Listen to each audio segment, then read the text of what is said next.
Bueno, buenas tardes a las que están aquí presencial y también a los que luego van a estar escuchando esta grabación. La idea es que estamos en el día de hoy presentando una de las formaciones anuales de las diversas que ofrece el Profesorado Superior de Estudios de Yoga de la Fundación Hastinapura a quienes en principio ya tienen alguna formación, ya sea que son practicantes dedicados tanto al Hatha Yoga como o a la meditación, como aquellos que ya son profesores pero están buscando justamente complementar su formación con algunos aspectos que tienen que ver con la profundización de esa vasta disciplina, arte de vida, camino de vida, desarrollo que genéricamente se le denomina yoga. En este caso, la formación de la que vamos a hablar es la formación anual de Historia y Filosofía del Yoga, que se va a desarrollar desde la sede de Parque Centenario y que va a estar a mi cargo, Gustavo Cansobre, que soy uno de los directores de esa sede y me desempeño también a cargo del Colegio de Profesores de Filosofía de la Fundación Hastinapura. Así que la idea es que yo les voy a compartir algunos contenidos que resumen el desarrollo de esta formación y a la vez para que puedan ver la mecánica y la didáctica pedagógica con que la vamos a desarrollar. Esta es una formación en formato virtual, especialmente destinada justamente a aquellos que por distancia no pueden acercarse a nuestras distintas sedes para profundizar sus prácticas, sus conocimientos, sus reflexiones y a través de las cuales queremos permanecer diseminando esta enseñanza que desde ya el núcleo y lo que da razón de ser a que hoy lo podamos hacer virtualmente a través de estos medios es porque existe un contacto personal y vivencial con esta enseñanza, que es la que es el que sostiene todo esto, como una de las imágenes que vamos a utilizar a lo largo de la presentación y que lo utilizamos mucho en el desarrollo de los cursos, que es la imagen del árbol, una imagen, una realidad viviente que presenta muchas características similares a el desarrollo del ser humano y a los desarrollos humanos, y los árboles que pueden dar muchas sombras porque desarrollan una gran copa con fuertes ramas, y las ramas fuertes solo las pueden sostener troncos bien sostenidos y raíces muy arraigadas, valga la redundancia. Y de esa forma entonces el contacto presencial y vivencial que sostiene la práctica de la gran enseñanza del yoga es el que permite luego justamente que esta enseñanza pueda ir trasladándose hacia diferentes ámbitos y hacia las distancias que hoy día son tan tremendas, pero que a la vez, gracias a estos medios de los que disponemos, podemos trazar puentes para tratar de acortarlas. Bueno, hecha esta pequeña introducción, entonces, como les dije, voy a hacer un breve recorrido de lo que va a ser el contenido del curso y también una muestra van a tener de lo que va a ser la didáctica que vamos a estar desarrollando. Esta formación se va a realizar una vez por mes, los días sábados por la mañana, el primer sábado de cada mes, desde el mes de abril hasta el mes de diciembre, en el horario de 9:30 a 13:30. Y adicionalmente a lo largo del año vamos a tener algunos horarios diferentes a coordinar entre los interesados en participar de lo que damos en llamar tutorías. Esto es oportunidades de profundizar en aspectos que no hayan sido desarrollados o que después de desarrollarlos uno estuvo investigando en el material del que van a disponer para leer y para hacer las propias investigaciones. Y entonces vamos generando a lo largo del año espacios de tutorías o si alguien se perdió una clase y la pudo escuchar en el Classroom, que vamos a tener disponible las clases grabadas, pero pueden surgir dudas que al no haber estado presente no las pudo hacer. Así que esto va a ser también un recurso más que va a estar disponible para quienes van a estar asistiendo. Creo que, a ver si es que pudo, sí, parece que pudo conectarse Mumi también. Bienvenida si es que me está escuchando.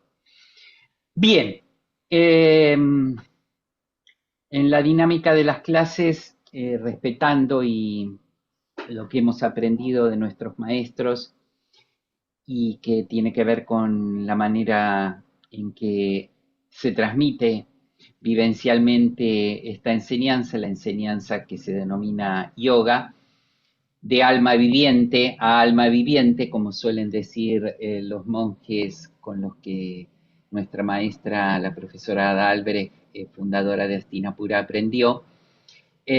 Toda actividad comienza con una invocación, como es propio de todas las actividades humanas. Cada vez que los seres humanos buscamos comenzar algo, hacemos una invocación para que los mejores auspicios nos acompañen en la nueva tarea que estamos haciendo. Porque si hay algo que caracteriza justamente a la gran disciplina del yoga, que incluye todas las, el yoga es el nombre genérico que en India se le da a todas las disciplinas de autoconocimiento y transformación espiritual, si algo que las caracteriza es esta necesidad, este hincapié de la importancia que tiene la preparación de uno mismo para acceder a un determinado aprendizaje.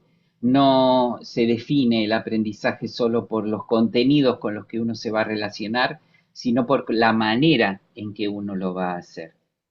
En una de las tradiciones que vamos a recorrer, creo que en el orden cronológico la vamos a ver en el tercer mes, se dice que todos los textos que recogen estas enseñanzas suelen tener cuatro temas comunes como factores principales sobre los que van a reflexionar. Y el primero de ellos se llama la preparación.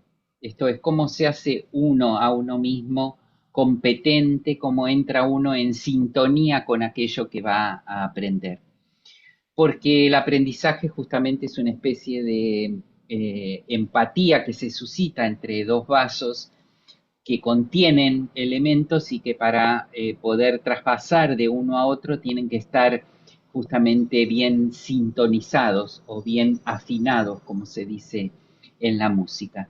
Y para hacer esa afinación es que siempre comenzamos nuestras clases con una invocación, en este caso una de las más tradicionales conocidas en el ámbito de las enseñanzas espirituales de la tradición de India, porque justamente tiene que ver con el acto de aprendizaje. Es un mantra, esto es una oración cuyo sonido tiene un poder particular, es el significado que vamos a ver que tiene la palabra mantra y es una de las grandes contribuciones de la historia de la filosofía del yoga y de la sabiduría espiritual de India a ese gran bosque, no ya árbol, bosque que llamamos hoy día yoga. Vamos a... Y en particular es uno de los llamados Shanti mantras, en primer lugar porque terminan en primer lugar porque terminan con la palabra Shanti, con una triple enunciación de la palabra Shanti, que en principio como primer acceso podríamos traducir como paz, más allá de que luego vamos a poder profundizarla.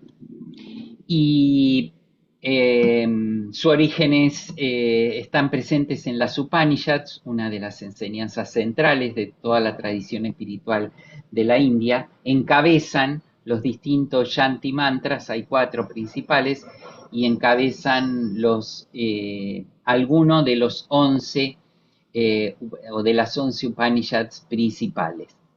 Así que vamos a ver si se termina de acoplar a nuestra clase alguien más que está tratando de ingresar. Así, una vez que haya ingresado, podemos cantar entre todos el mantra. A ver si es que puede, porque veo que está teniendo alguna dificultad. Vamos a aprovechar. Ah, bien, ahí está. Ahí pudo ingresar Claudia. Vamos a aprovechar para buscar también algo para la garganta, que siempre necesita un alivio. Bien.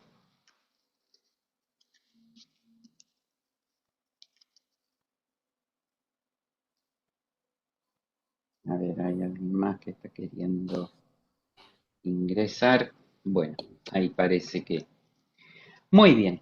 Ahí estamos entonces ya todos listos. Están viendo, entiendo que bienvenida, aprovecho para darle la bienvenida a Claudia, a Patricia y a Mumi que ingresaron luego de comenzada la presentación de hoy. Entiendo que están viendo ahí, Fernanda, el mantra, ¿no? En la pantalla. Perfecto. Así, ¿no? ¿O sí? ¿Sí? Bien, perfecto. Sí. Así quien lo quiera seguir lo puede seguir y si no pueden simplemente escucharlo.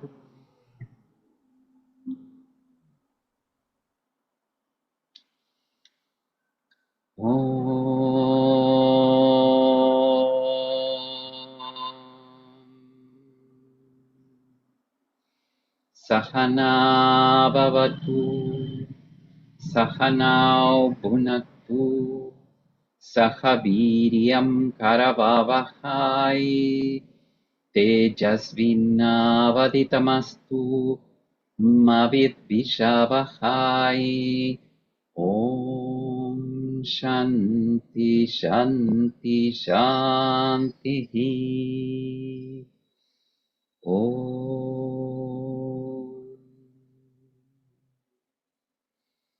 Señor, protégenos.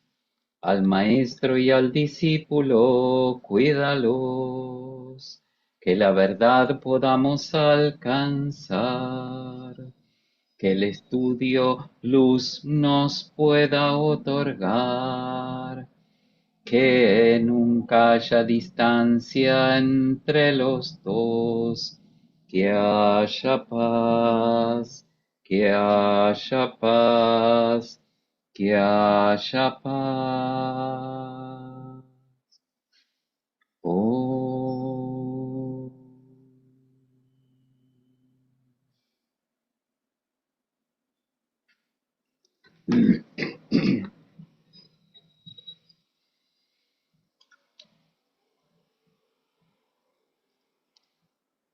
Muy bien, entonces ahí estamos para ir comenzando, hecha ya esta invocación inicial.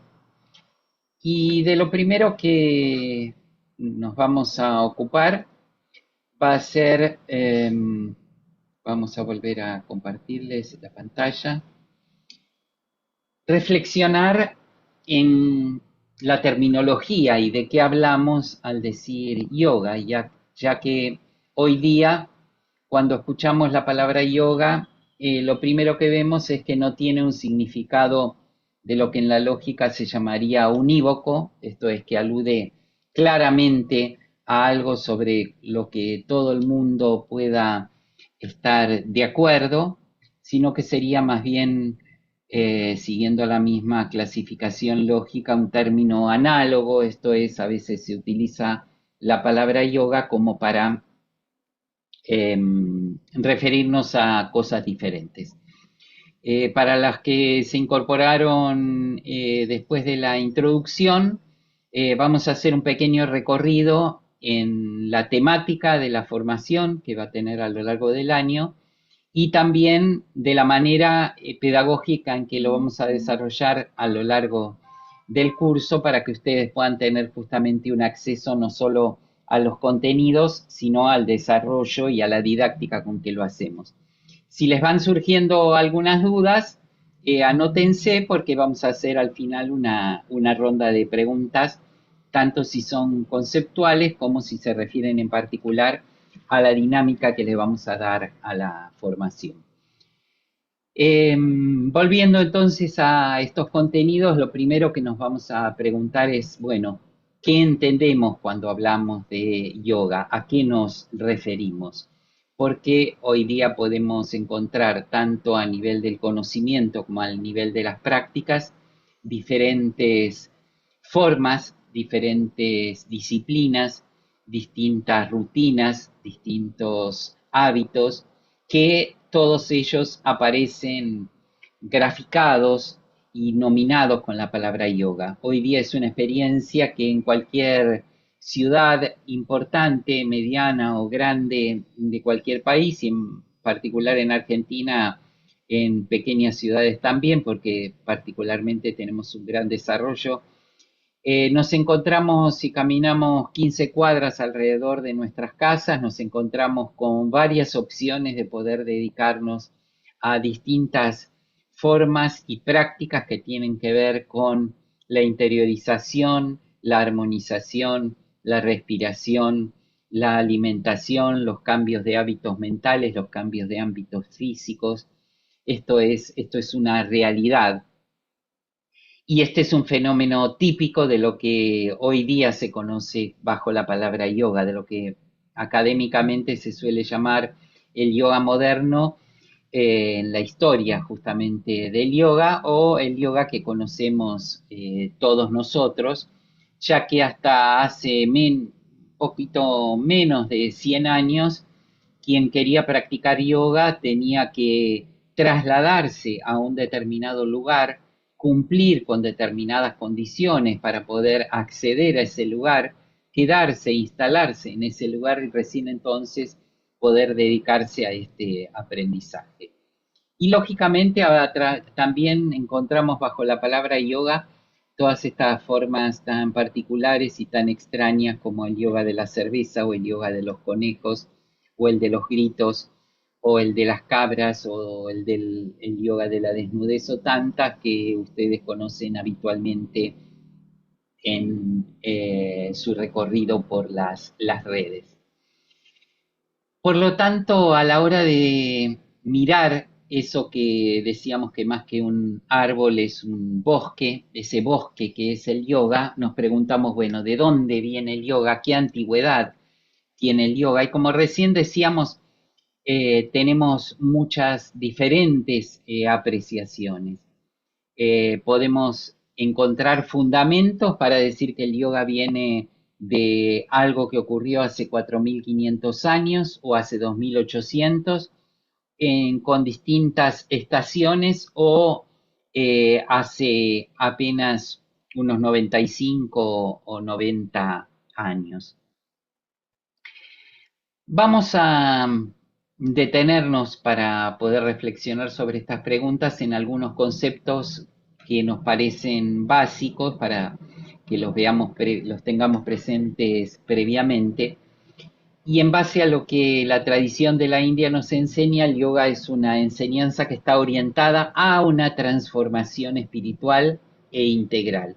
Esto es, no es en la India vamos a encontrar que bajo el término de yoga se acumulan grandes cantidades de conocimientos referidos a lo que genéricamente llamaríamos en Occidente filosofía, psicología, anatomía, bioenergética, cosmología, con incluso una gran variedad de postulaciones en torno a estos temas, y sin embargo toda esta diversidad de conocimientos está siempre orientada y dirigida a un propósito en particular, que es la transformación de la persona en forma integral. Esto es, son conocimientos que no buscan explicar, sino que buscan guiar una determinada práctica.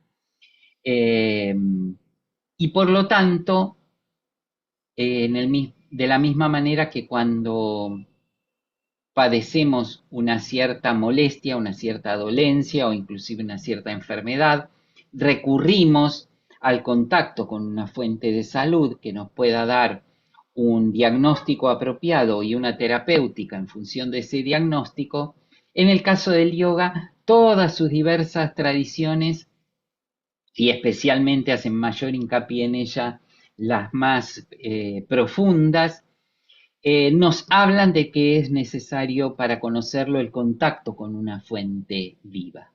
Por otro lado, la enseñanza que nos dan es una especie de mapa para hacer ese recorrido, donde hay muchas palabras o muchos símbolos que no son el territorio a recorrer, sino que son las orientaciones para recorrer el territorio. En el día de ayer, la India estuvo celebrando una de sus 2 o 3 grandes celebraciones espirituales a lo largo del año, el llamado Maha Shivaratri o la Gran Noche de Shiva, y esa palabra Shiva es una palabra, es un símbolo y es una que apuntan a una realidad omniabarcante en la India, porque tiene tantas explicaciones como diversidad de enseñanzas hay en la India, y que están destinadas no a hablar sobre, sino a que uno pueda, a partir de esas palabras, de esos símbolos, entrar en contacto con otras dimensiones de la propia realidad. Y para eso se utilizan distintas imágenes, distintos desarrollos, esa misma figura tan emblemática que recibe el nombre de el compasivo, que esa es la traducción del nombre de Shiva, y que entre otras cosas es llamado el gran yogi, el maestro de todos los yogis, aparece en alguna de sus representaciones como un meditador que está retirado en la montaña con su cuerpo desnudo y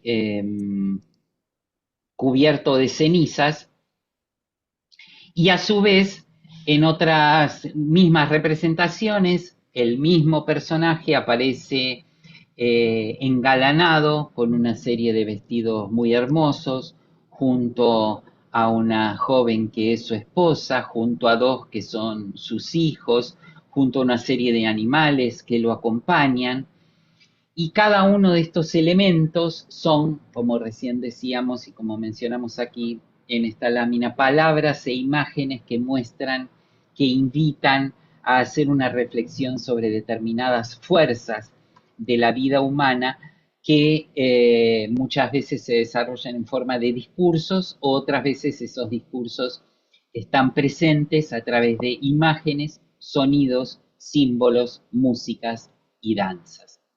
Las fuentes de las que se alimenta el yoga son las enseñanzas tradicionales. En cada época, bueno, nosotros vamos a recorrer lo que creemos que son las 9 épocas más importantes, que ahora las vamos a resumir, y van a ver que vamos a estar centrados, pero no limitados al yoga en la tradición hindú, porque aun cuando a lo largo del tiempo las tradiciones budistas y jainas han sido consideradas como no tradicionales, sin embargo han contribuido con elementos centrales para los distintos ámbitos del yoga. Para dar un ejemplo, se asocia tradicionalmente a la cultura hindú con el vegetarianismo, sin embargo, la cultura vegetariana fue introducida en la tradición de la India no por la tradición propiamente brahmánica, sino especialmente por la tradición jaina, de la que conocemos más directamente porque la madre del Mahatma Gandhi era justamente una devota del jainismo, pero que en general es bastante desconocido fuera de la India porque es una tradición que no ha traspasado los límites de la India, y a la que ha contribuido al vegetarianismo también grandemente la enseñanza de Buda y por lo tanto lo que el budismo aportó. Aun cuando hoy día el budismo no está presente en la India, sin embargo, muchos de sus elementos, como el que mencionamos, están presentes en el yoga moderno. Vamos bien, van escuchando, van entendiendo, le damos la bienvenida ahora a Patricia que la veo, a Mislene que veo que se incorporó y también a Rocío y a Nadia, bienvenidas. ¿Alguna duda, alguna pregunta de lo que llevamos desarrollado hasta acá? ¿Algo que no les haya quedado claro? ¿Algo que haya mencionado y no saben a qué se refiere? ¿Estamos bien? Bueno, si llega a surgir algo, anótense y cuando terminamos hacemos como dijimos, un espacio. El yoga que hoy día conocemos, ese que nos permite salir de nuestras casas y caminar 200 o 500 metros para ingresar en un estudio, en una sala, en un lugar de práctica de jata, de meditación, de respiración, a escuchar una reflexión sobre las enseñanzas del Bhagavad Gita o de los Yoga Sutras de Patanjali. La forma en que esto ocurre tiene aproximadamente 100 años. Se desarrolló a partir de un fuerte impulso que entre 1930 y 1935 se verifica en la India y desde allí se fue diseminando a lo largo de todo el mundo en las formas más variadas y cuya culminación quizás más clara de esa expansión se dio en el año 2014 cuando las Naciones Unidas aceptan la propuesta del gobierno de la India de declarar el 21 de junio el día del solsticio de verano, lógicamente en el hemisferio norte, como el Día Internacional del Yoga, reconociendo al yoga como un patrimonio cultural no ya solo de la India, sino eh, un patrimonio cultural universal. Como decíamos al comienzo de la clase, yoga hoy día se nos aparece más como un concepto análogo que un concepto unívoco. Esto es un concepto que da lugar a caracterizar diferentes realidades y por eso es que nos tomamos el tiempo para profundizar en qué es lo que significa yoga y lo vamos a hacer a través de tres elementos. En primer lugar, lo que refleja la historia, no porque creamos que la historia explica, sino que creemos que la historia muestra, como en el caso de las personas. No podemos referirnos a nosotros mismos sin hacer inmediata referencia a nuestra propia historia, porque nos construimos a través de la historia y por lo tanto nuestra vida se va reflejando en un devenir en el tiempo. Y el yoga como disciplina viviente, como ese árbol que tantas veces es utilizado como metáfora de su desarrollo, se ha venido desarrollando justamente de acuerdo a los devenires históricos. El segundo aspecto sobre el que nos vamos a detener es la filosofía tradicional contenida en las fuentes tradicionales del yoga, tanto las más antiguas, como vamos a ver ahora, como las más modernas. Y en tercer lugar, un elemento que a veces nos incomoda a quienes vivimos fuera del contexto de la cultura clásica de la India, que es el lenguaje en el que estos textos están escritos, que es la lengua sánscrita, pero cuya riqueza requiere que para ciertos términos que son bastante difíciles de poder trasvasar a palabras de nuestra cultura, porque un lenguaje no es simplemente una colección de palabras, sino que es el reflejo de una manera de ver la vida, necesitamos recurrir a conceptos que están expresados en ciertos vocablos sánscritos para mantenerlos siempre en la amplitud de significados. El sánscrito es una lengua polisémica, esto es, las palabras tienen una diversidad de significados. Las fuentes que utilizamos a lo largo de la formación son dos. Hemos aprendido, por un lado, como mencioné al comienzo, de la profesora Ada Albrecht, a través de lo que ella en contacto viviente con la tradición de la India en los Himalayas, donde recibió su formación por parte de monjes vedantinos, hemos recibido estas enseñanzas por una vía, por lo que se llama una vía tradicional. Pero a la par, recurrimos y transitamos y utilizamos en los cursos todos los recursos que la indología académica viene desarrollando en los últimos 150 años en la historia de nuestra propia cultura, justamente porque nos aportan mucho a cómo nosotros desde este lugar podemos escuchar estas enseñanzas y de que esa escucha se pueda transformar a partir de una reflexión en una vivencia propia, porque ni vivimos en la India, ni somos indios, ni estamos educados de la manera clásica en que algunas personas se educan en la India, por lo tanto necesitamos sí o sí ver qué es lo que nosotros desde el lugar en el que estamos podemos aprovechar. Bueno, esto no hace falta que nos detengamos ahora. ¿Qué entiende la tradición de India por yoga? Y aquí tenemos un árbol metafórico que tiene por un lado muchas ramas, muchos desarrollos y por el otro lado tiene muchas raíces. Y hemos querido representar en estas diversas maneras de crecer el árbol del yoga y las diversas maneras de nutrirse, las distintas etapas que vamos a ir recorriendo, no con un propósito simplemente histórico, sino siempre desde el punto de vista de qué aportó cada etapa al desarrollo del yoga contemporáneo.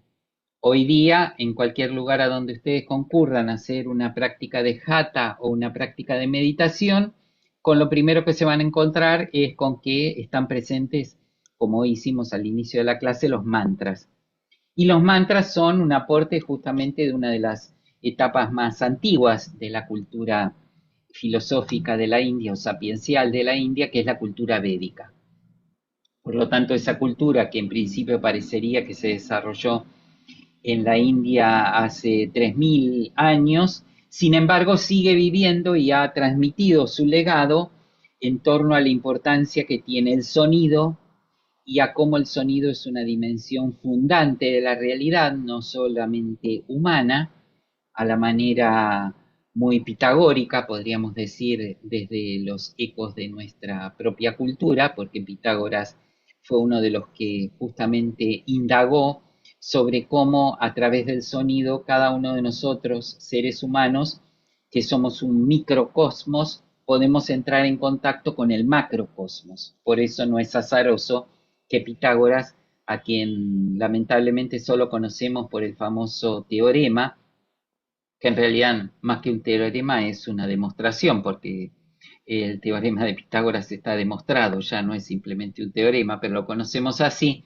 Pitágoras es el inventor de la música occidental, es quien ha desarrollado todas las bases matemáticas a partir de las cuales alguien agarra una guitarra y puede reproducir un acorde o puede leer una partitura. ¿Y por qué? Bueno, porque Pitágoras creía que el universo es una fuente de sonido, la palabra es una dimensión que nos permite entrar en contacto con el universo, esto está presente en todas las tradiciones, la frase textual en el principio era el sonido o era la palabra, está presente tanto en la Torá como en el Nuevo Testamento y en uno de los escritos védicos. Y por ello, cuando asistimos a una práctica, alguno de los tipos de prácticas que podemos asistir hoy día, nos encontramos con que ese elemento está presente ahí. De la misma manera vamos a ir recorriendo las otras etapas de este desarrollo histórico del árbol del yoga o del bosque del yoga y viendo cuáles son esas raíces que lo alimentan, básicamente para no perder contacto con las raíces, porque la única manera en que una práctica que nos vincula con lo más profundo de nosotros mismos y a la par con lo más profundo de toda la realidad que nos rodea se mantenga viva es que justamente se siga alimentando de esos elementos que provienen de la naturaleza misma de la realidad. Y a su vez viendo los frutos que va produciendo dentro de nuestras propias existencias. Hay dos textos en la tradición de la India que reciben el nombre de el texto del yoga, la enseñanza del yoga, y esos dos textos en orden histórico son en primer lugar el Bhagavad Gita, que es llamado justamente el Yoga Shastra, la enseñanza del yoga, al finalizar cada uno de sus 18 capítulos, en que se describen en un colofón las características del mismo, se dice que es el libro de la enseñanza del yoga. Y luego otro texto más moderno, pero también muy antiguo para nosotros, ubicado entre los años menos 400 y más 400, digamos así, que es el Yoga Sutra atribuido al sabio Patanjali.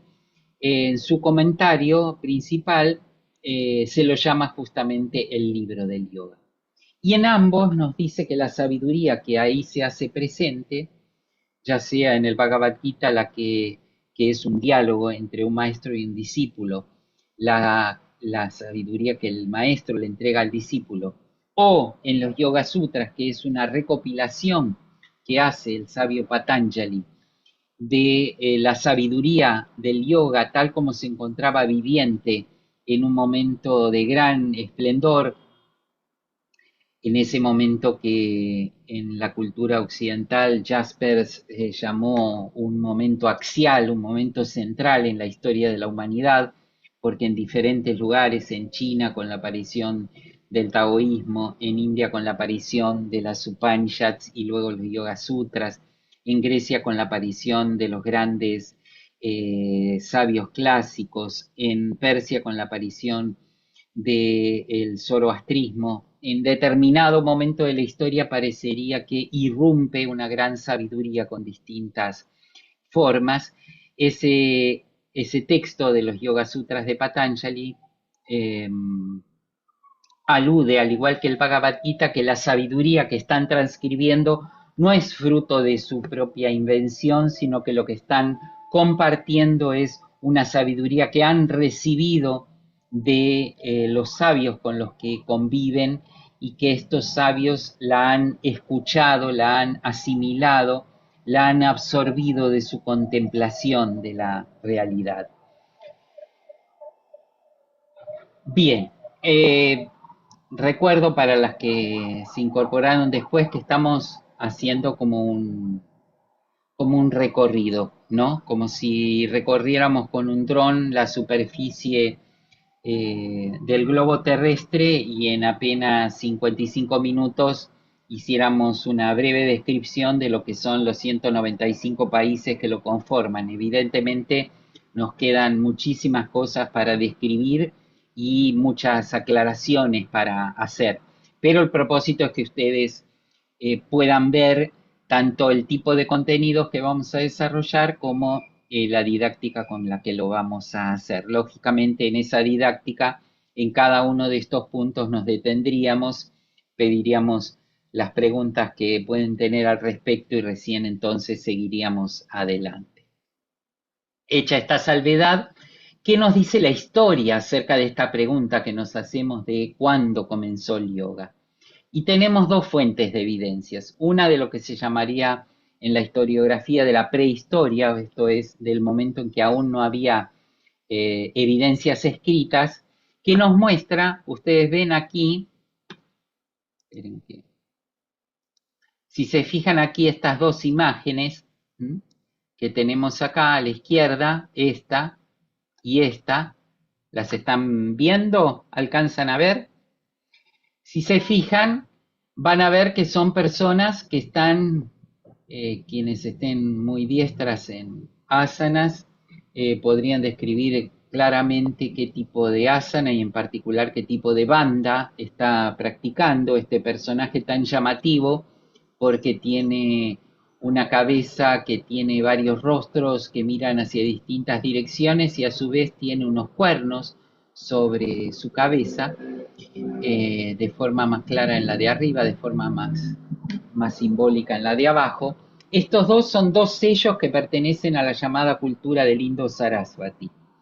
la cultura que se desarrolló en la India hasta el año 2500, perdón, que alcanzó su plenitud en el año 2500 antes de Cristo y que se continuó desarrollando hasta aproximadamente el 1800 antes de Cristo, en que aparentemente el río Sarasvati se habría secado y por lo tanto esta cultura habría caído en decadencia. Y esto lo sabemos porque se han descubierto en el siglo XX las ruinas de tres grandes ciudades de esta cultura, una cultura muy desarrollada. Eh, las ciudades son Mohenjo-Daro, Harappa, en la zona del Panjab, lo que hoy día es del Panjab del lado pakistaní, lo que hoy día es Pakistán, porque hoy día el río Indo corre por Pakistán, y otra ciudad en la zona ya así de India, de Gujarat, y que muestran, fíjense que estos seres están evidentemente o meditando o buscando algún tipo de práctica de interiorización. No conocemos en detalle porque por más que hay escritura que acompañando a estos sellos que han sido encontrados allí en las ruinas de Mohenjo-Daro y Harappa, esa escritura no ha podido ser traducida, descifrada, perdón. A diferencia de la famosa Rosetta que permitió eh, descifrar los jeroglíficos egipcios por comparación con la lengua griega, porque había algunos nombres comunes entre los jeroglíficos y la lengua griega, que los griegos lo conocían y por lo tanto lo habían escrito con su lengua. No ocurre lo mismo con la cultura del Indo-Sarasvati. Sabemos entonces, por estas imágenes, por estas evidencias arqueológicas, que algo de lo que hoy día se conoce como yoga ya existía hace por lo menos 4.500 años. Hicieron falta más de 1000 años para que aparecieran las primeras evidencias históricas, o sea, evidencias escritas, en las llamadas Upanishads, luego en la vida de Siddhartha Gautama, el llamado Buda, que vivió aproximadamente en el 600 antes de Cristo, se cuentan los encuentros de Buda con los yogis, con distintos tipos de yogis, y a partir de allí las referencias escritas son más abundantes. Pero esto nos habla que entre 2800 y 4500 años encontramos una continuidad ininterrumpida de estas prácticas en la India. En general la historia tiende a dividir todos estos periodos tomando como referencia la vida de Patanjali, que vivió, les dije antes, entre menos 400 y más 400, quise decir 400 años de diferencia, pero es menos 2 y más 2.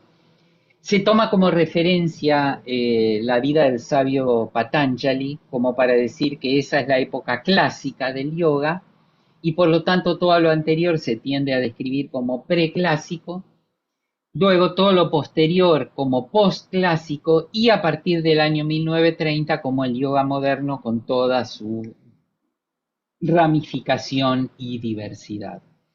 El yoga es considerado en la India, lo hemos mencionado ya, una disciplina de transformación y de contacto personal con una fuente, y eso en sánscrito tiene una palabra que es upadeya, estar cerca de la fuente donde la enseñanza se genera, a manera de lo que conocemos en el atletismo como la famosa prueba del testimonio, esta prueba de la carrera de postas, una de las pruebas centrales dentro de las Olimpiadas, en que 4 corredores se encaminan a lo largo de 1600 metros, corriendo 400 metros cada uno, y se van pasando para ir haciendo los relevos, ese testimonio que aquí lo vemos en nuestras imágenes como eso que porta el que viene detrás, y el que va adelante estirando su mano para tomarlo.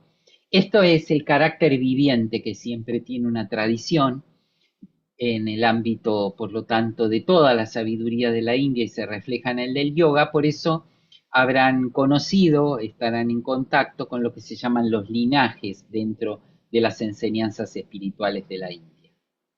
Frente a este panorama diverso que nuestro árbol o bosque del yoga mostró, ¿qué es lo que significa en sí la palabra yoga? Y aquí tenemos la escritura de la palabra yoga en sánscrito. Y en el sánscrito vamos a ver que para entender las palabras necesitamos siempre recurrir, de hecho no vamos a aprender sánscrito en nuestro curso, pero vamos a aprender a manejarnos con los términos sánscritos. Y necesitamos recurrir a esto que nos recuerda a nuestras antiguas clases de matemática, que es la raíz, porque los sustantivos en sánscrito y las palabras en sánscrito en general están derivadas de raíces que hacen referencia a determinadas acciones que los seres humanos realizamos. El sánscrito, más allá de la aparente dificultad que tiene para nosotros, básicamente motivada en primer lugar por el alfabeto que utiliza para escribirse, que es un alfabeto desconocido para nosotros, es un idioma que en su estructura busca ser lo más simple posible.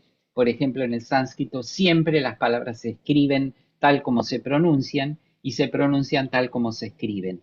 No tenemos esa dificultad que tenemos en las lenguas de origen románico, que necesitamos saber cómo se pronuncian las distintas A, por ejemplo, en el inglés, pero todas se escriben de la misma manera. En el sánscrito vamos a ver que cada A se escribe de una determinada manera, si es larga o si es corta, o si forma diptongo, y por lo tanto no hay manera de equivocarse. En el caso de la palabra yoga, deriva de la raíz yuj. eh, eh, Tenemos dificultad en el español porque la transliteración de estas palabras, que son las palabras sánscritas, aquí nosotros vemos la palabra yoga escrita, y nosotros la traducimos de esta manera, pero esa transliteración internacionalmente se ha hecho con la lengua inglesa y por lo tanto los sonidos en el inglés no son iguales que en el español, y por eso tenemos a veces tantos problemas de traducción. Por eso la J, que para nosotros es, nosotros diríamos juj, en realidad es yuj. Esa es la raíz del verbo sánscrito, y ese verbo quiere decir, en primer lugar, uncir, en el sentido de unir cosas que en principio tienen sentidos diferentes y que unidas a través de una determinada acción se encaminan hacia un mismo lugar. Creo que acá no tengo la imagen de lo que es un yugo. Un yugo en el campo es un aparato de madera que se le coloca a dos bueyes para que fije sus cabezas y los dos vayan hacia el mismo lado. Y esto está muy relacionado, por ejemplo, con el sentido de la palabra hatha en la tradición del hatha yoga, que alude justamente a dos energías simbolizadas una por la palabra ha y otra por la palabra ta, las energías masculinas y femeninas, o la de la luz y la de la sombra, y que ambas encaminadas hacia un objetivo se convierten en un yoga. En segundo lugar, el verbo alude a reunir un atado de cosas y atarlo. En tercer lugar, es el verbo que se refiere a cómo uno se equipa o se prepara para una tarea. Y una de sus derivaciones es, por ejemplo, el acto de poner la flecha en un arco y el acto de tensar todo lo que hace falta para poder tensar esa flecha apropiadamente para que pueda salir disparada desde el arco. Esto lo traemos como ejemplo y ponemos también ahí un fragmento de un texto que hoy día nos ayuda muchísimo al sánscrito, una gran obra que ha hecho un sanscritólogo español, Oscar Pujol, que ha publicado hace unos pocos años, hace unos 6 años, un diccionario sánscrito español con justamente sus raíces, y un diccionario moderno, mucho más fácil de entender que el que hasta ahora manejábamos en lengua inglesa, elaborado hace casi 100 años por otro gran inglés. Y por lo tanto, entonces entendemos que yoga es la acción de poner el yugo, y esto va a tener mucho que ver con todas las disciplinas espirituales llamadas yoga, una determinada acción para que todas las fuerzas interiores de las que disponemos estén, puedan ser dirigidas por nosotros. Hay una palabra muy habitual en la tradición del yoga de Patanjali, que es la palabra yama, que designa a los llamados yamas, a los llamados niyamas, al llamado pranayama y al llamado también el nombre genérico que Patanjali le da a todas las disciplinas, a los pasos de la disciplina de meditación, que es samyama, y es un verbo técnico, yama, que quiere decir capacidad de direccionar. A veces traducido como controlar, solo que a veces tenemos que tener atención porque en el idioma coloquial la palabra control tiene un significado que es bien diferente del significado técnico, ¿no? Y alguien que en cualquier reunión de amigos se lanza un exabrupto o tiene un descontrol emocional, le pedimos que se controle, con lo cual lo que le queremos pedir es que reprima lo que le está pasando porque estamos en un ámbito que no es el apropiado. Pero la palabra controlar en realidad es el resultado de la habilidad para dirigir algo. Quien maneja un auto y lo tiene bajo control, o una moto o una bicicleta, lo tiene bajo control cuando lo sabe dirigir. El control es el reflejo de la capacidad de dirección. Y este es uno de los conceptos centrales para el yoga. Y es uno de los derivados justamente del significado de la palabra yoga. Pero también yoga quiere decir el método que se utiliza para poder lograr esa dirección. Y a su vez, la palabra yoga significa también el fruto de ese método y de esa acción. Fíjense, una misma palabra que alude a lo que hay que hacer, a cómo hay que hacerlo y a lo que se logra haciéndolo. Bueno, esto no es azaroso que esos tres distintos significados estén asociados a una misma palabra. Esto se debe a algo que se quiere decir con este triple significado. Y es que lo que se está buscando no está fuera de lo que se está practicando. Los elementos que se utilizan no están fuera de lo que se está practicando, sino que todo tiene que estar integrado. El yoga tiene que vivirse primero como yoga para poder dar los frutos del yoga, valga la redundancia, pero esto es lo que se quiere decir con este triple sentido. Vamos a recorrer a lo largo de los 9 meses las 9 grandes etapas, esta primera de la época de la civilización prehistórica del Indo-Sarasvati. Luego, en el año 1500, aparece ya, los años son totalmente relativos, sépanlos, la tradición india es reacia a registrar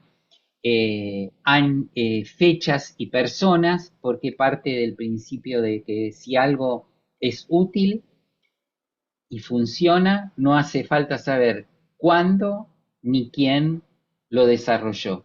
Y si algo es inútil y no funciona, no hace falta saber quién y cuándo lo desarrolló. Por lo tanto, no se han preocupado en el registro fáctico. Sí es una cultura con conciencia histórica, esto de que a veces se repite de que en la India no hay conciencia histórica, no hay conciencia fáctica, pero el desarrollo de la historia es un concepto central para la tradición de la India, lo vamos a ver en todos sus desarrollos filosóficos y en el sentido de la práctica también, porque todos estamos hechos de historia.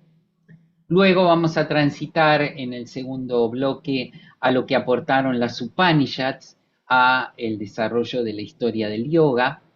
En tercer lugar vamos a ver que alrededor de ese año entre 600 y 500 antes de Cristo, en esa época axial, aparecen dos personajes en la India centrales, que son por un lado Siddhartha Gautama, posteriormente llamado el Buda, el iluminado, y que da lugar a la enseñanza del budismo, y un segundo personaje que da lugar a la enseñanza del llamado jainismo, Mahavira, por más que para la tradición jaina, Mahavira es el último de una serie de 31 maestros que se venían desarrollando a lo largo de la historia. Pero esos maestros están perdidos en la memoria histórica de la India, a diferencia de la presencia de Mahavira, que es muy clara y muy definitoria en cuanto a lo que aporta al desarrollo histórico de la India. Vamos a ver también que aparece en las mismas épocas las grandes épicas y especialmente dentro de una de ellas, dentro del Mahabharata, el Bhagavad Gita con su noción de, de una, con su concreción de la primera definición de yoga que aparece en realidad en el periodo anterior, en el periodo de las Upanishads, aparece justamente en la Kata Upanishad, llamada a veces la Kata del carro, justamente porque se designa al yogi como aquel que sabe conducir el carro de su propia existencia, esto es, conoce los recursos con los que cuenta y sabe cómo dirigirlos para llegar a la meta.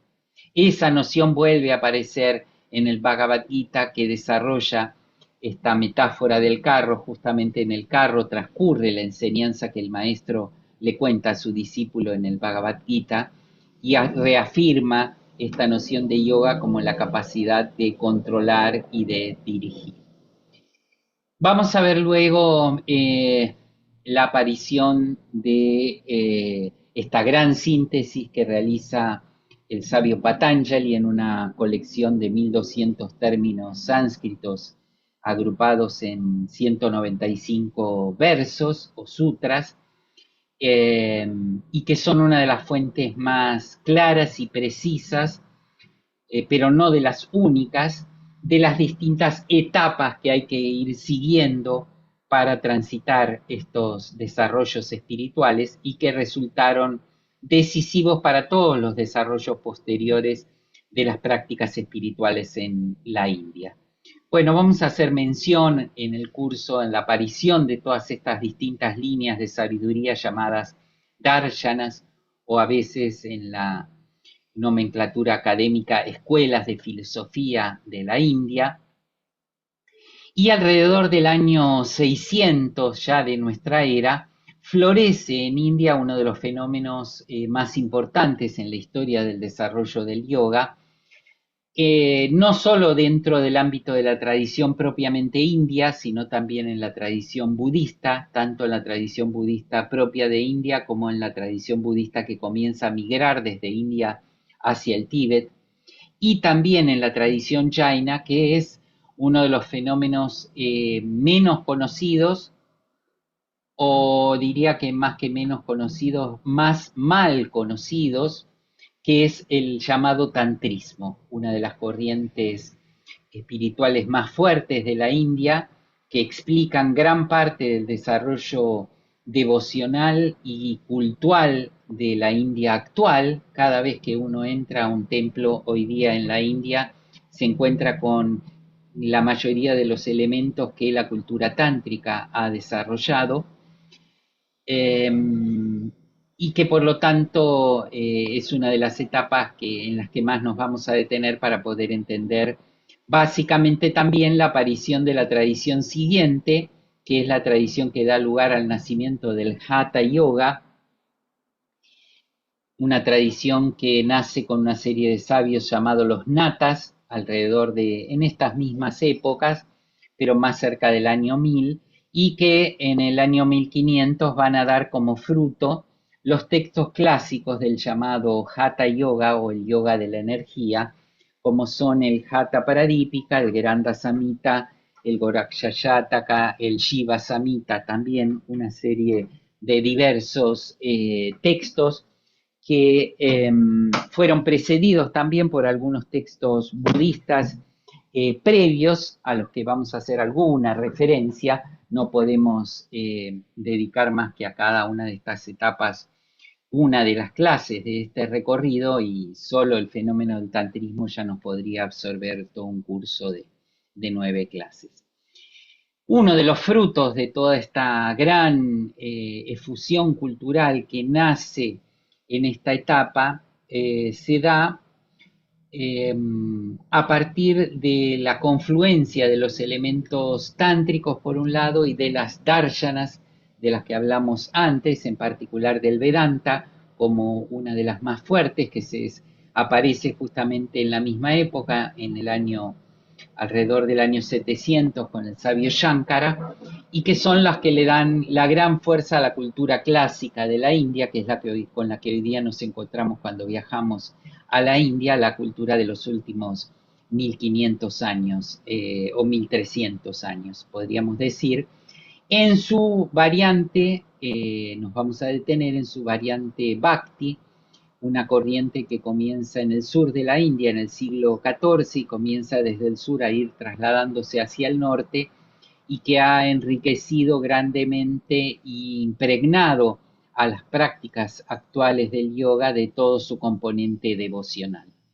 Y por último, llegamos al año 1930, en que en distintos lugares de la India, pero nos vamos a concentrar en dos, uno en el norte, en Rishikesh, y otro en el sur, en Mysore, se gestan las bases de lo que hoy día se conoce como el yoga contemporáneo en sus distintas variantes, a partir de la aparición de Krishnamacharya y sus distintos discípulos, Iyengar, Patavi Joyce, Desikachar, Indra Devi y Shivananda con también sus grandes discípulos Satyananda, Chinmayananda, Krishnananda principalmente.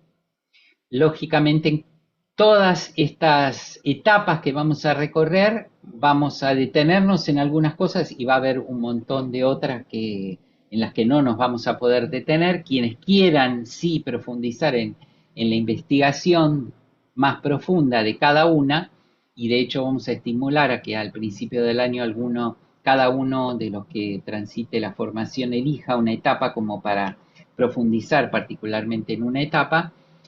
Les voy a brindar la biblioteca que vamos a tener disponible de apuntes y bibliografía, material para eh, enriquecer. Y algo que lo ponemos como punto 10, pero no porque vaya a ser una unidad adicional, sino para ser una unidad que está presente en todo el desarrollo de la formación y que lo he presentado a partir de un aporte que hace el maestro de yoga español Naren Herrero, que vamos a usar su libro que se llama justamente El viaje del yoga, porque recorre la historia del yoga como si fuera un viaje. Y él tiene la peculiaridad de que en cada una de las etapas busca rescatar en su investigación el papel que las mujeres tuvieron en la historia del yoga, que paradójicamente en relación a lo que ocurre hoy día, en que al menos en Occidente, cuando uno entra a cualquier ámbito de práctica yógica, de meditación, de cualquiera de las disciplinas de transformación bajo el gran paraguas del yoga se desarrollan, uno va a encontrar que mayoritariamente son mujeres las que la transitan. Nuestra convocatoria de hoy es claramente un signo claro de esto. Sin embargo, en la historia de la India, aún en la de la India más contemporánea, han sido los hombres, fruto justamente de una cultura predominantemente patriarcal, los que aparentemente vienen desarrollando esta historia.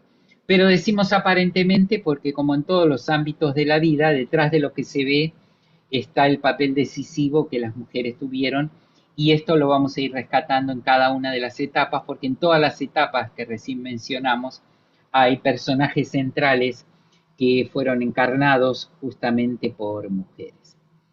Bueno, 8 y 5 hicimos en 60 minutos una recorrida a vuelo de dron, como dijimos en el ejemplo de estas 9 provincias en que hemos dividido el país del yoga a lo largo de la historia, para poder desarrollarlo justamente en 9 clases mensuales, con el propósito final, como enunciábamos al principio, de que el yoga no termina en un mat o arriba de un zafu o de un almohadón de meditación, sino que se proyectan desde un yoga mat o desde un almohadón de meditación o desde la reflexión sobre la lectura de un texto sapiencial de la India hacia la totalidad del vivir, porque ese es una de las definiciones más claras de yoga. Yoga es el arte de hacer de la vida una experiencia de aprendizaje. Y ese es el criterio con el que vamos a recorrer la historia del yoga, que puede ser recorrida con muchos criterios muy válidos, históricos, filológicos. Bueno, el nuestro va a estar orientado desde ese espacio. Díganme ahora ustedes, las que están presentes y por lo tanto pueden tener la voz, para preguntar qué cosas en particular les interesa que les pueda responder, tanto a nivel de los contenidos que va a tener el curso como a nivel del desarrollo concreto y formal del mismo. Así les quedan también grabados para todos los que puedan escuchar esta presentación.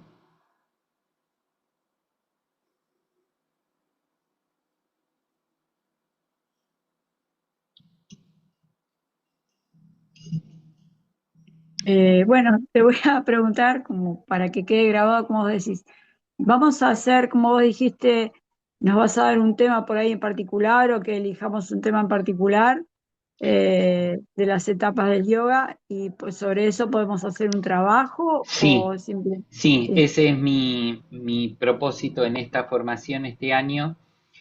Voy a buscar que después del primer mes, a partir del segundo mes en que ya tengan una visión global, por más que desde ya no están recorridos todos los temas, cada Ujú. uno de los participantes pueda elegir una etapa como para que a final del año pueda presentar una profundización de esa etapa en particular. Más allá de que a lo largo, desde ya, de todo el año vamos a ir recorriendo y espero que vayan leyendo y reflexionando sobre todas las distintas etapas. Pero sí, ese va a ser una de las pedagogías una de las didácticas que vamos a utilizar en el año, Fernanda. Y el libro de Naren Herrero vos lo vas a pasar en PDF? No, no está No. disponible en PDF. Lamentablemente es un libro moderno, pero no ha llegado todavía a Argentina, porque está editado por Lonely Planet, que es una editorial principalmente de viajes, pero que inició esta colección adicional de otro tipo de viajes. Lo tengo justamente acá. Ah, no, esto acá con la pantalla es, bueno, es Ahí te medio va, difícil. sí, No sé si sí, se ve. Bueno, sí. eh, así que no, pero bueno, algunos elementos de apuntes y bueno, si tienen alguien Claro. que viaje a España y se lo puedan y les interese a medida que vayan desarrollando el curso, como hicieron algunas alumnas del año anterior, bueno, es un libro de casi 300 páginas, muy bien ilustrado, muy didáctico, con mucha información y a su vez con mucho criterio. Esa es la razón justamente por la que Ah, recurro al texto de Naren, que tuvo la deferencia de pedirme que hiciera el prólogo del libro, así que bueno, estoy muy agradecido a Naren por el trabajo que ha hecho. bueno, gracias. Muy claro siempre, como siempre. Gracias. Otras preguntas que quieran hacer, Patricia, Nadia, Claudia. Sí, Sí, perdón, porque yo, buenas tardes, llegué un poquito tarde y probablemente lo hayas dicho y yo no estaba en ese momento presente. Con respecto a este trabajo que haríamos, digamos, cada uno con un tema diferente, ¿eso sería una exposición escrita, oral, no, por Zoom? en principio escrito para que les quede a ustedes. Me interesa que les quede a ustedes como fruto del recorrido. Después veremos si lo interesante de poder hacer un acto oral en que compartan cada uno con el resto de sus compañeras, pero eso requeriría que nos pongamos de acuerdo en hacer un horario especial porque, digamos, dentro de los 9 meses tenemos muy acotado el tiempo que vamos a dedicar a cada uno de los temas. Invitamos también al finalizar los nueve encuentros, invitamos siempre, pero ya como una actividad no exclusiva de esta formación, sino de todas las formaciones anuales que se realizan desde el Profesorado Superior de Estudios de Yoga de Fundación Astinapura, invitamos a una fecha de cierre que suele ser el segundo fin de semana de diciembre en el Centro de Yoga en Francisco Álvarez, donde compartimos los que han recorrido las distintas formaciones, un día justamente de práctica, de meditación, de visita a los distintos templos que hay también en el centro de retiros allí en Francisco Álvarez, así que bueno, ese era un elemento que no les mencioné y que bueno, desde ya es optativo para los que quieran y puedan, porque muchas veces quienes asisten a la formación están lejos de Buenos Aires y no pueden asistir. Está Sí, bien. Patricia, Hola, ¿qué tal? Buenas noches. buenas noches. Em, bueno, principalmente, digamos, mi expectativa sería comprender lo que sería la filosofía del yoga para también saberla transmitir a mis alumnos. Yo tengo Ujú. alumnos que son muy pequeñitos, son niños en su mayoría. eh, y también hay gente mayor o padres que no saben nada del yoga. Entonces, está muy interesante. Bueno, no toda la información se le va a dar, pero sí algo para psicoeducar a los padres y a los niños de qué se trata. Eso me parece muy interesante y bueno, y es la razón por la cual, bueno, me vi atraída por el curso. Aparte, para mí, yo también estoy como en un viaje del yoga que lo inicié a los 15 años y bueno, todavía estoy viajando. Bueno, es Eh, el viaje es la meta, ¿no? Se suele decir en sí, estas, en estas sí, por disciplinas, eso. ¿no? Y hay muchas cositas que la verdad es que no sé, muchas cosas también profundas que me gustaría transitar y bueno, lo veo, lo considero muy interesante con mucho respeto también. Bien, en relación a lo que vos compartís, van a encontrar siempre orientaciones pedagógicas y didácticas en estas actividades, porque ese es uno de los propósitos, digamos, que tiene estas dos formaciones o estas tres formaciones que suelo dictar anualmente, que ustedes, por un lado, tengan material para su propia reflexión y de su propia reflexión van a ir encontrando también elementos que les van a permitir acercar elementos a cada uno según el nivel de sed que tenga cada una de las personas que se acercan a sus clases y a sus estudios, pero a su vez algunos recursos prácticos para que puedan, para que generen oportunidades para que las personas se interesen en todo lo que tiene que ver con el ámbito del yoga. Por ejemplo, en la tradición clásica de Patanjali se habla de 8 pasos y en los dos primeros de esos 8 pasos se habla de 5 yamas o prácticas y o digamos, más que prácticas, bueno, se habla de 10 prácticas llamadas niyamas y niyamas, ¿no? Entonces, uno de los elementos que solemos sugerir para los estudios es decir, bueno, en 10 meses a lo largo del año, de marzo a diciembre, en cada uno de los meses tenemos dedicado a uno de esos yamas. Y entonces, durante ese mes tenemos disponibles tarjetitas en el estudio para que cada persona cuando viene a una clase toma una tarjetita, en este caso es el mes de Ahimsa, y lee una frase sobre lo que significa Ahimsa. Y esto da lugar a que la persona reflexione, a que la persona se acerque a Patricia y le pregunte, bueno, pero ¿cómo es esto? ¿Cómo se puede hacer? ¿Cómo puedo ser vegetariano si vivo en una cultura en que es netamente carnívora? ¿Cómo puedo empezar a hacer esto? Y entonces tú puedes darle alguna indicación bueno, son estos recursos pedagógicos que uno puede ir desarrollando o los que se pueden organizar en relación a la semana anterior al Día Internacional del Yoga o la semana posterior. Permanentemente vas a ver que en las formaciones, tanto en esta como en la de Bhagavad Gita, está ese impulso al recurso pedagógico para que quienes tienen la misión de enseñar puedan disponer de más elementos. Independientemente, insisto, que la propia reflexión sobre los elementos con los que van a entrar en contacto les va a generar a ustedes un impulso para desarrollar otros recursos que los que hasta ahora tenían.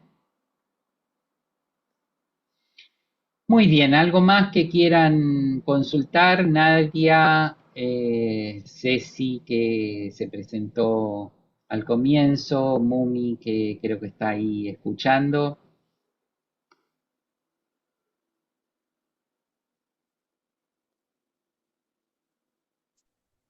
Hola, sí, yo quería consultar cómo va a ser la modalidad. No sé si capaz se dijo esto a principio que no me pude conectar en horario. Si va a ser semanal, mensual No, y bueno, la formación es un sábado al mes, el primer sábado de cada mes, de 9:30 a 13:30. ¿Mm? Ese es el contenido y les comenté que adicionalmente, de acuerdo a las dudas que vayan teniendo o si algún mes no pudieron, el material va a estar siempre disponible a lo largo de todo el año, tanto en formato de video como en formato de audio solo, exclusivo. Porque a veces, aunque uno haya asistido a la clase, necesita rever algunas cosas que se le pasaron o que quiere, y en ese caso puede recurrir justamente a los audios, no necesita recurrir a los videos. Pero entonces, a pedido de los que vayan cursando, generamos a lo largo del año algunos horarios adicionales de tutoría en base a dudas que tengan.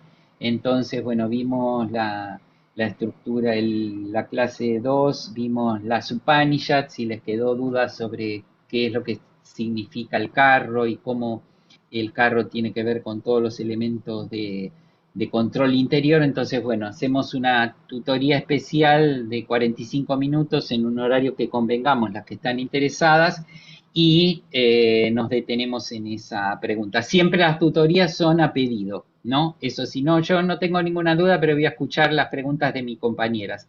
Y las 9 que están cursando o las 13 que están cursando dicen lo mismo, entonces no hay ninguna pregunta y no hay tutoría. La tutoría requiere que uno revea los temas y vea, esto no me quedó bien claro, o tengo algunas preguntas adicionales que no se me ocurrieron el día que asistí a la clase y que ahora querría hacerlas. Siempre al principio de cada tema hacemos un pequeño espacio de preguntas del tema anterior, pero bueno, a veces hay preguntas que requieren más tiempo, entonces por eso hacemos estos horarios adicionales de tutoría. Gracias por tu pregunta, Nadia. Me Hola, tengo que, Mumi. me saludo y me retiro. Bueno, ¿alguna le queda alguna pregunta más? Muchas gracias. No les quedan más preguntas, así que vamos a retirarnos todos. Primero vamos a cortar aquí la grabación para que los que no pudieron hoy estar la puedan escuchar y puedan hacer todas las preguntas que tienen. Así que cerramos aquí.